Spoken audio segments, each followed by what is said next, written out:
Hi, this is Celine from Celine Discovers India. Today I'm outside one more time to show you the beautiful Switzerland.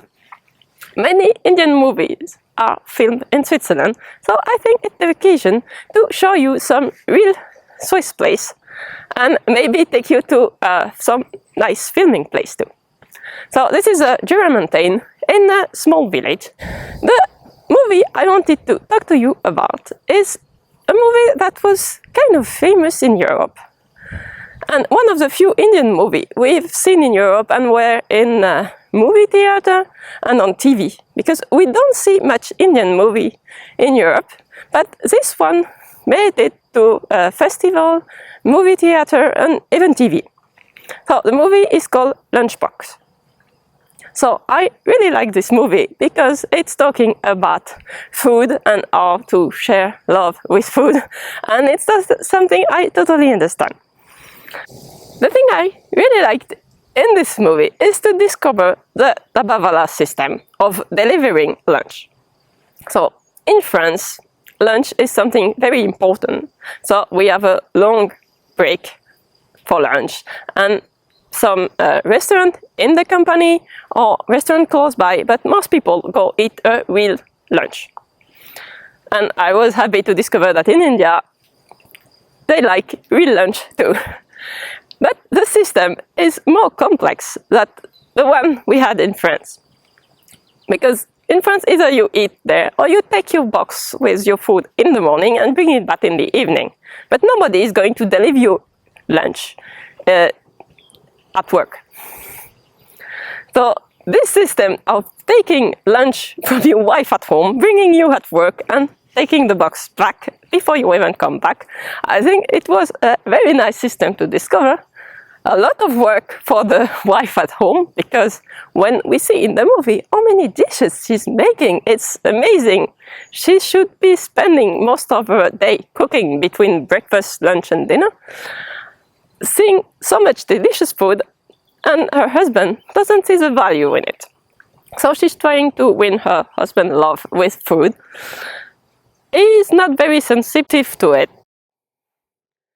So the box, through a mistake, end up in the desk of a lonely widower who will really appreciate the food she's making, and they will start sending letters to each other.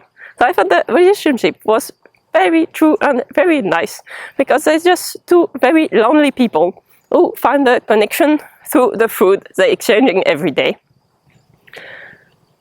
The dabawalla system is quite amazing, I think, because they make so few mistakes, except in this movie.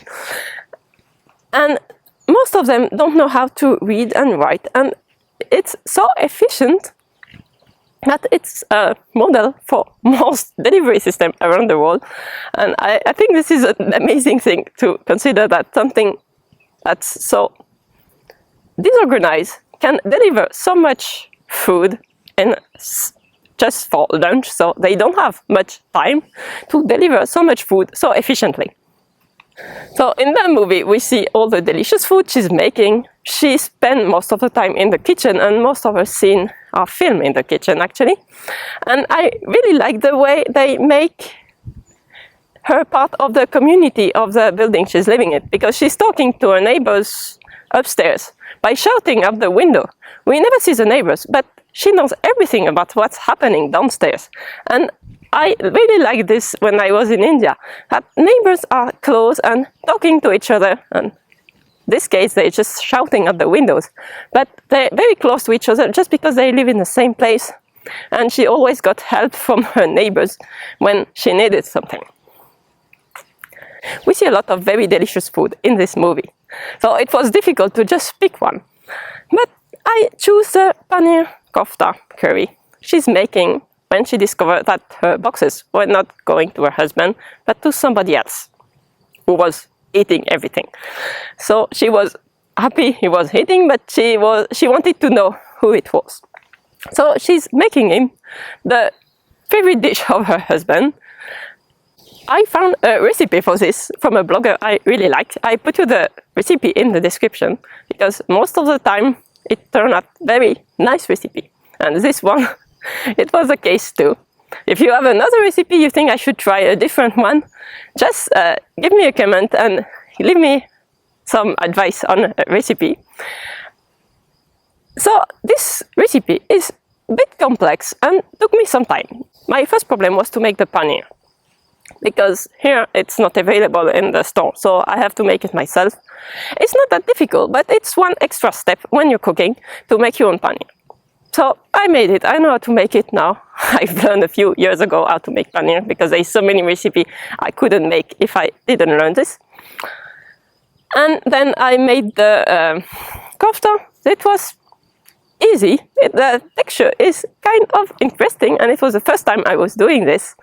The frying part went well, and the gravy tastes a lot like the shahi paneer gravy I'm usually making, so it turned out very nice. My husband found there were not enough chili in it, but the kids enjoyed it a lot, so I need to find the right amount of chili so that everyone is happy. It turned out to be a very nice dish, and I will make it again.